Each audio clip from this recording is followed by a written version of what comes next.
America से इस वक्त की सबसे बड़ी खबर निकल के सामने आ रही है। अमेरिकी सुप्रीम कोर्ट ने राष्ट्रपति डोनाल्ड ट्रंप को बड़ा झटका दिया है। कोर्ट ने साफ शब्दों में कहा है कि ट्रंप द्वारा कई देशों पर लगाए गए टैरिफ गैर कानूनी है।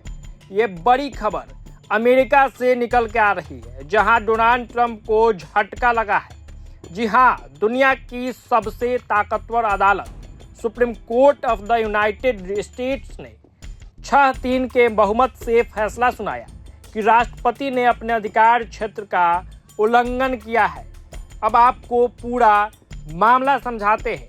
ट्रंप प्रशासन ने अंतर्राष्ट्रीय आपातकालीन आर्थिक शक्तियां अधिनियम यानी IEEPA के तहत कई देशों पर टैरिफ लगाए थे, लेकिन सुप्रीम कोर्ट ने कहा कि इस कानून के तहत राष्ट्रपति को टैरिफ लगाने का अधिकार ही नहीं है। कोर्ट ने दो टूक कहा, अमेरिकी संविधान के अनुच्छेद 1 के अनुसार टैक्स और टैरिफ लगाने की शक्ति केवल कांग्रेस के पास है, यानी कि यूनाइटेड स्टेट्स कांग्रेस के पास।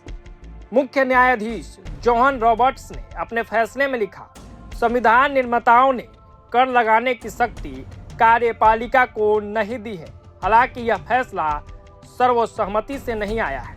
3 जजों सैमुअल एलिटो, कैलरेंस थॉमस और ब्रेट ने इस निर्णय से असहमति जताई है। जस्टिस कावानाग ने कहा, टैरिफ नीति सही है या गलत यह अलग मुद्दा है, लेकिन इतिहास और कानूनी उदाहरणों के आधार पर यह वैध हो सकते हैं। अब बड़ा सवाल, इसका असर क्या होगा? इस फैसले के बाद भारत सहित कई देशों पर लगाए गए टैरिफ रद्द हो सकते हैं। वैश्विक व्यापार बाजार में स्थिरता आ सकती है और सबसे अहम, राष्ट्रपति की आर्थिक शक्तियों पर एक बड़ी संवैधानिक सीमा तय हो गई है। हालांकि ट्रंप प्रशासन ने संकेत दिया है कि वे अन्य कानूनी प्रावधानों के तहत टैरिफ संरचना को बनाए रखने की कोशिश करेंगे। राजनीतिक नजरिए से देखें तो यह फैसला ट्रंप के आर्थिक एजेंडे पर सीधा प्रहार माना जा रहा है। चुनावी माहौल में यह निर्णय अमेरिकी राजनीति को भी गरमा सकता है। क्या यह फैसला वैश्विक व्यापार की दिशा बदल देगा? क्या राष्ट्रपति की शक्तियों पर अब और सीमाएं तय होगी?